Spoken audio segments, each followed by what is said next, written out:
আজকের এই দারুণ বিশ্লেষণে আপনাদের সবাইকে স্বাগত জানাচ্ছি। আচ্ছা, গোপাল ভাঁড়ের সেই বিখ্যাত তীক্ষ্ণ উপস্থিত বুদ্ধির কথা তো আমরা সবাই জানি, তাই না? সেখান থেকে শুরু করে নোবেলজয়ী অমর্ত্য সেনের মতো মানুষের গভীর অর্থনৈতিক চিন্তাভাবনা বাঙালির মগাজাস্ত্র সব যুগেই কিন্তু রীতিমতো ধারালো।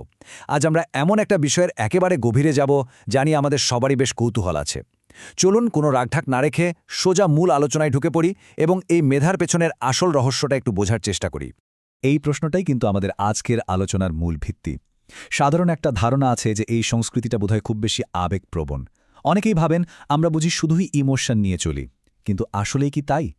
এই বিশাল উত্তরাধিকার কি কেবলই আবেগের ওপর দাঁড়িয়ে আছে, নাকি এর পেছনে একদম জন্মগত রেজার শার্প বা অত্যন্ত তীক্ষ্ণ একটা মেধা কাজ করছে?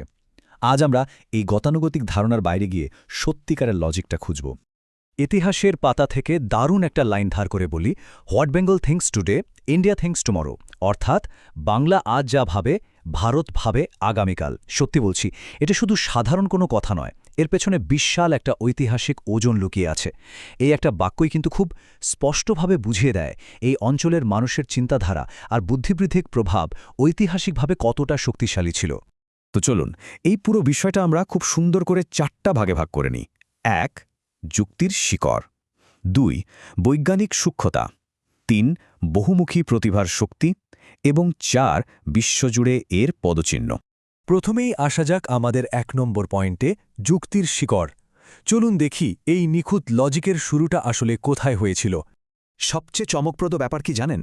এই গভীর চিন্তাভাবনার শুরুটা কিন্তু গতকাল হয়নি। মধ্যযুগে নবদ্বীপে নব্যন্যায় নামের যে যুক্তিবিদ্যার চর্চা হতো, তা বিশ্বের যে কোনো বড় ফিলসফির একেবারে সমকক্ষ। এই নবন্যায় কিন্তু মানুষকে ক্রমাগত প্রশ্ন করতে এবং কঠোর বিশ্লেষণ করতে শেখায়। মানে আক্ষরিক অর্থেই এটা এই সংস্কৃতির একদম ডিএনএতে প্রশ্ন করার ক্ষমতাটাকে একেবারে গেঁথে দিয়েছে। এদের মূল মন্ত্রটাই ছিল প্রশ্ন না করে মেনে নেবেন না, যুক্তি দিয়ে বিচার করুন। এই যে সহজে কোনো কিছু অন্ধের মতো মেনে না নেওয়ার সহজাত প্রবৃত্তি, এটাই কিন্তু এই অনন্য মেধার আসল চাবিকাঠি। যে কোনো তথ্যকে যুক্তির কোষ্ঠীপাথরে যাচাই করে নেওয়ার এই দুর্দান্ত মানসিকতাই সবকিছুর শক্ত ভিত্তি করে দিয়েছে। এবার আমরা আমাদের দ্বিতীয় স্তম্ভে যাব, বৈজ্ঞানিক সূক্ষ্মতা বা সায়েন্টিফিক প্রিসিশন। এই জায়গাটা সত্যি খুব ইন্টারেস্টিং। দুজন সম্পূর্ণ ভিন্ন কিন্তু মারাত্মক প্রতিভাবান মানুষের কথা ভাবুন। একদিকে আছেন কোয়ান্টাম ফিজিক্সের পথিকৃৎ সত্যেন্দ্রনাথ বসু। একটু ভেবে দেখুন তো, স্বয়ং অ্যালবার্ট আইনস্টাইন তার সাথে কাজ করেছেন। অবিশ্বাস্য, তাই না? আর অন্যদিকে আছেন প্রশান্তচন্দ্র মহালানবিশ, যাকে আমরা আধুনিক পরিসংখ্যান বা স্ট্যাটিস্টিক্সের জনক বলি। এই দুজন মানুষ একেবারে নিখুঁতভাবে প্রমাণ করেছেন যে কতটা চমৎকারভাবে এই সংস্কৃতি অত্যন্ত জটিল গাণিতিক হিসাবকে নিজেদের আয়ত্তে এনেছে। বিজ্ঞানের সবচেয়ে কঠিন ধাঁধাগুলো সমাধানে এই মগজ যেন সবসময়ই এক ধাপে গিয়ে সংখ্যা আর সমীকরণের প্রতি এক অদ্ভুত টান আর সহজাত নৈপুণ্য এদেরকে বিশ্বের সবচেয়ে কঠিন সায়েন্টিফিক ফিল্ডগুলোতে সফল হতে সাহায্য করেছে। এটা কিন্তু কোনো ম্যাজিক নয়, বরং যুগ যুগ ধরে চলে আসা সেই যুক্তিবাদী মনেরই এক আধুনিক রূপ। এবারে আসা যাক আমাদের তৃতীয় পয়েন্টে, বহুমুখী প্রতিভার শক্তি। শুধু কি বিজ্ঞান? একেবারেই নয়। সাহিত্য আর কবিতা, অস্কারজয়ী সিনেমা বানানো, ক্লাসিক্যাল মিউজিক কম্পোজ করা থেকে শুরু করে ল্যাবরেটরি জটিল গবেষণা, সবখানেই যেন একছত্র আধিপত্য।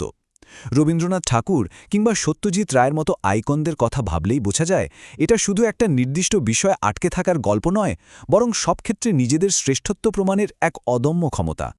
এই দ্বৈত সত্তাটা আমার কাছে সবচেয়ে বিস্ময়কর লাগে। ভেবে দেখুন, যে সংস্কৃতি থেকে বিশ্বমানের কালজয়ী কবিতা তৈরি হচ্ছে, ঠিক সেই একই সংস্কৃতি আবার ল্যাবে বসে বিশ্বের অন্যতম সেরা এবং জটিল সায়েন্টিফিক রিসার্চও করে ফেলছে। সৃজনশীলতা আর গভীর ইন্টেলেকচুয়াল রিগারের এমন অপূর্ব মেলবন্ধন সত্যি খুব রেয়ার বা বিরল। এবার আমরা আমাদের শেষ এবং 4 নম্বর স্তম্ভে চলে এসেছি, বিশ্বব্যাপী বুদ্ধিবৃত্তিক পদচিহ্ন।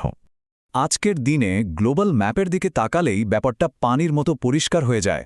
নাসা, সিলিকন ভ্যালি থেকে শুরু করে বিশ্বের সেরা বিশ্ববিদ্যালয়গুলোতে এই মেধার প্রবল উপস্থিতি চোখে পড়ার মতো। ম্যাথ অলিম্পিয়াড হোক, অ্যাডভান্সড কোডিং হোক বা টেক লিডারশিপ, আজকের দিনের এই মারাত্মক প্রতিযোগিতামূলক পরিবেশেও এই মেধা যেভাবে বিশ্বজুড়ে ছড়িয়ে পড়েছে তা এক কথায় অসাধারণ। প্রতিকূল পরিবেশ বা চ্যালেঞ্জিং পরিস্থিতি কখনোই এই জন্মগত লজিককে দমিয়ে রাখতে পারেনি, বরং উল্টোটাই হয়েছে। সীমানা পেরিয়ে এই মেধা আরও বেশি শানিত হয়েছে। এরা যে কোনো কঠিন পরিবেশের সাথে খুব দ্রুত মানিয়ে নেয় এবং আধুনিক টেকনোলজির যুগে লিড দেওয়ার জন্য একেবারে সামনের সারিতে এসে দাঁড়ায়। তাহলে আজকের এই পুরো আলোচনার মূল কথাটা কি দাঁড়াচ্ছে? এই পরিচয়টা কেবলই ভালো খাবার দাবার বা শিল্পের কিছু প্রচলিত ধারণার মধ্যে আটকে নেই। এটা অত্যন্ত সক্রিয় এবং উন্নত চিন্তাধারার একটা লেগাসি। এই বুদ্ধিবৃত্তিক শক্তি কেবল ইতিহাসের পাতায় বন্দী নয়, বরং আগামী দিনে টেকনোলজি আর বিশ্বকে নতুন রূপ দিতে এরা পুরোপুরি প্রস্তুত। এই বিশ্লেষণের একেবারে শেষ পর্যায়ে এসে আপনাদের জন্য একটা দারুণ চিন্তার খোরাক রেখে যেতে চাই। আগামী দিনে নতুন নতুন সব ইনোভেশনের জন্য অতীতের কোনো মহান চিন্তাবিদের আদর্শটি আমাদের সবচেয়ে বড় ব্লুপ্রিন্ট হতে পারে বলে আপনাদের মনে হয়? অতীতকে জানার মাধ্যমেই কিন্তু আমরা আগামীর বিশ্বকে বদলে দেওয়ার আসল অনুপ্রেরণা পেতে পারি। আজকের এই চমৎকার ইন্টেলেকচুয়াল জার্নিতে আমাদের সাথে থাকার জন্য অসংখ্য ধন্যবাদ।